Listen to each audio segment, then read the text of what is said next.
Now that the beta has been done with for some time, I've put together my thoughts on the game as a whole, and as someone who's been a fan of literally every single Treyarch game, I was really nervous waiting to see what Treyarch has been working on ever since Black Ops Cold War. My two main concerns were that Treyarch was forced to swap over to the Infinity Ward engine, which I passionately despise, and my other concern was that from what I've heard, a lot of Treyarch devs have left the studio over the last few years, including David Vonderhaar, and as much as I think he's a dorky socialist, man does he know how to make good games. So with that being said, I guess we have some main talking points in the video. What problems does the game have? Is the game good?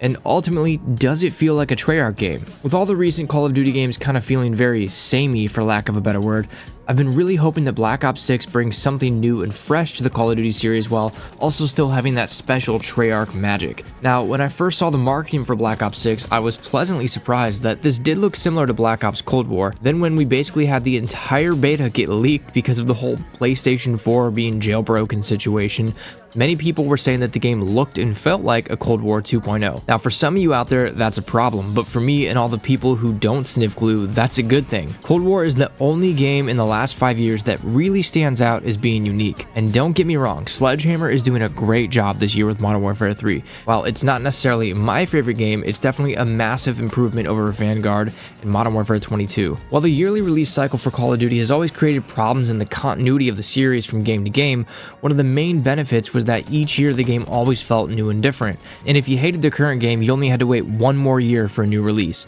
And I just want to point out that somehow Call of Duty fans find a way to say that the game is the same thing every year, but also complain that core features of the game have been changed or removed. Now, my main concern is that Call of Duty finds a way to change things that aren't broken and reinvent the wheel instead of just doing more of what works. But let's get back to Black Ops 6. Before I go over the parts of the game I think Treyarch nailed, we have to address some game-breaking issues in areas where the game just falls short. Let's talk about the time to kill. Now, the last two Treyarch games have had the longest time to kill in all of Call of Duty, Black Ops 4 being the longest and Cold War coming in right behind it.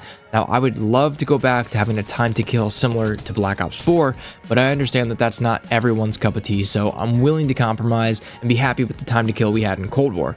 However, in Black Ops 6, that's not really the case.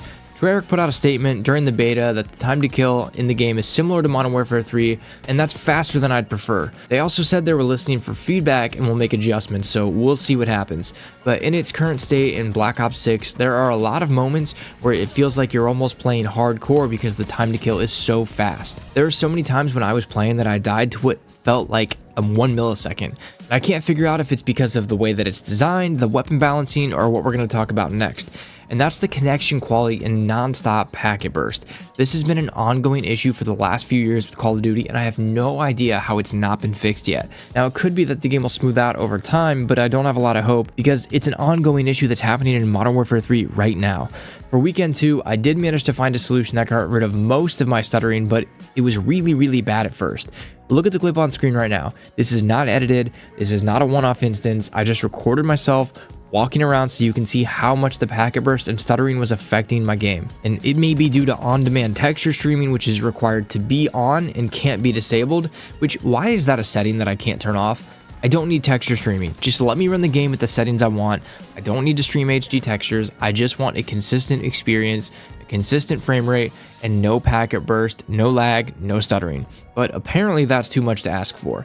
Now, there also seem to be some really bad issues with the netcode, and if you don't know what netcode is or how it relates to your gameplay, I'm going to try to describe it as simply as possible. Any experts, feel free to correct me in the comments. What netcode essentially does is try to balance out the differences in connection between all the players in the game and make adjustments accordingly, so that when you shoot someone on your screen, the server then has to tell the player's device that they should be receiving damage.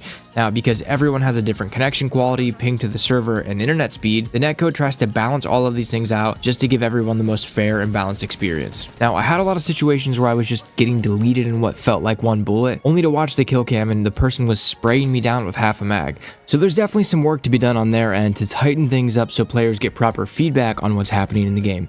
Again, that's a dramatic oversimplification because I don't want to get lost in the weeds about netcode here in this video, so hopefully we see some improvements for the full launch of the game. Now, we can't do a Black Ops 6 video without talking about Omni movement. This has obviously been a big part of Treyarch's marketing, and people were posting it non-stop during the beta. Overall, I think it's okay, but I have some potential controversial opinions on it. I'm glad that Call of Duty has been trending back towards the more fast-paced style of gameplay instead of the campy, rat-infested Infinity Ward games. And side note, I don't think Infinity Ward should ever be allowed to make another Call of Duty game. Anyway, back to Omni Movement. I think it's a great addition to the game, but I have 3 main problems with it. Number 1, it feels a little clunky when you're going between movement states. Now I know there has to be some small delay when transitioning to different movement states, but it feels like there's a little bit too long of a delay when I press a button and something happens on my screen. And number 2, it's great that we have the ability to sprint sideways and strafe quickly, but I think it adds some weird gameplay dynamics. When enemies are sprinting side to side, it's almost impossible to track them. And I think this is going to lead to people finding some really strong weapon builds that have super tight hipfire and really fast strafe speed, which is going to lead to some really infuriating gameplay moments because those people are going to be almost impossible to kill, and they're likely not going to miss very many bullets because the hipfire spread is going to be so tight. I wouldn't be surprised if we start seeing some clips of people abusing or trolling with this playstyle when the game comes out. And lastly, when it comes down to Omni Movement, I think there is one thing that is holding it back from being as smooth as it could be, and that's tac sprint.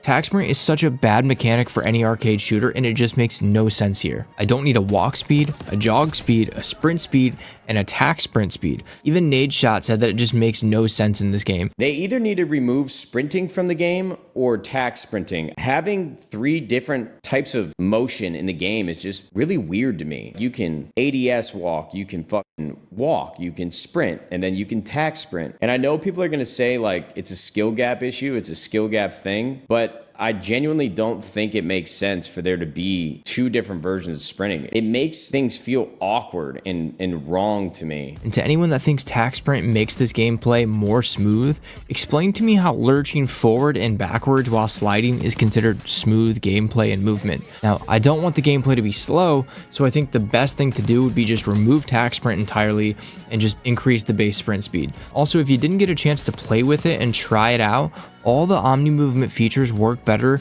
from the default sprint mode rather than the tac sprint mode, and I think removing tac sprint would also help the game overall feel more like a Treyarch game and less like Modern Warfare 4.0. This next one's going to hit home for some of you and maybe make a few of you mad, but it's clear that this game was designed with controller in mind. It's so much more simple, fluid, and user-friendly to play on controller with thumbsticks versus mouse and keyboard. The Omni Movement feels much more intuitive, and maybe that's a skill issue on my end, but I don't think it's far-fetched to say that Call of Duty definitely caters to the controller players, considering that's probably the majority of their player base. And the mouse and keyboard input feels kind of bad at times, and I'm not sure why. It might be a server issue, but something just felt off. It also doesn't help that there's a lot of visual clutter in this game. Smoke from the gun when you're firing, dust gets kicked up when grenades explode, and for some reason when players get hit with bullets, there's a giant plume of smoke that comes off the players, making it even harder to see. Look at the picture on screen right now. Now, lack of visibility is a lot less of an issue when you have aim assist hinting or pulling your aim in the direction the enemy is moving, so hopefully they can clean up the visibility a bit. Next, let's jump into what Black Ops 6 is doing well, and if it feels like a Treyarch game. But before we do that, if you want to support the channel, head on over to my website, check out some of the wallpaper packs we have, some of the shirts like the Make Call of Duty Great Again or the Skill-Based Matchmaking shirt, or give my instrumental album a listen. Scan the QR code on screen now or click the link below. Alright, so let's get into some of the things that Black Ops 6 is doing great. And the first thing, right when you boot up the game, you get hit with that classic Black Ops music. I'd love to play it in the video, but I'm not taking any chances of getting a copyright strike. But it's perfect. It's everything that I want from a Treyarch game. Thankfully, the menu's back to the normal UI instead of whatever Hulu garbage we have in the COD HQ and the other Call of Duty games. And that may seem like a silly complaint, but I think quality of life things like this are extremely underrated. The weapons in this game are really solid, and in classic Treyarch fashion, they all have some unique standout characteristic that allows them to cater to a specific playstyle. It's a subtle thing, but they all have their own unique feeling when compared to recent Call of Duty games. Now, obviously, weapon balance is a massive factor here, and we saw one weapon dominate the beta, but the changes they made for Weekend 2 really made a big difference in my opinion. I ended up really liking the versatility and the range the MP5 had during Weekend 2. I'm also super happy to see that they went with a more streamlined approach to the gunsmith, with the fact that most of your attachments just make your weapon better instead of every single one having trade-offs. Very similar to how the Pick 10 used to be, where when you unlocked an attachment, it just made your gun better. Now the downside to this is that starting out with a base level gun can feel a little punishing when going up against players that have their weapon fully kitted out, but this has always kind of been the case, and with the way attachments work in Black Ops 6, it makes the weapon progression feel a little bit more rewarding. Not only is it better game design in my opinion, but it also makes it much easier for casual players to decide what to put on their gun without having to look up 7 YouTube videos to try to figure out what a good build is. And the last thing we have to talk about is obviously the maps. Now, I'll be honest, I'm super concerned with the map design in this game. For a Treyarch title, these maps were quite a bit smaller, and the thing that really bothered me the most was how visually cluttered the maps were. And that made them feel a little bit more clunky, a little bit more like an Infinity Ward style map. Out of all the maps that were playable in the beta, the one that maybe felt like a Treyarch map the most was Skyline. Maybe, if I'm being generous, Rewind. But something about them just seemed like it was missing that Treyarch touch. This was so much of a concern for the community that Treyarch even put out a post on X with a list of all the maps and the size of them with footage of each map. I understand that some people only want to play Shipment 24/7 for camo grinding, but it would be nice if we had some gameplay variety. When I went back to play Modern Warfare 3 after playing the beta, playing on the original Modern Warfare 2 maps felt like they were massive in comparison. So hopefully Treyarch's listening and they give us a good mix of map styles throughout the life cycle of Black Ops 6. I also wanted to mention the gunfight maps. I refuse to call them strike maps because everyone is using that word wrong. Strike maps in Black Ops Cold War were not these tiny maps from Gunfight. That was actually face-off. The term strike meant that the map was a smaller section from one of the massive combined arms or fireteam maps like Armada Strike or Collateral Strike. Anyway, the Gunfight maps are okay, but they feel almost claustrophobic at times, especially with how fast you can move around the map with the sprint speed and omni movement. So overall, does this game feel like a Treyarch game? Kind of. In some cases, yes, but in a lot of ways, it kind of feels like Treyarch had to make an Infinity Ward style game. If you like that video and you want to watch my video on how to improve any first-person shooter game, or the video that YouTube thinks you'll like the most, click here.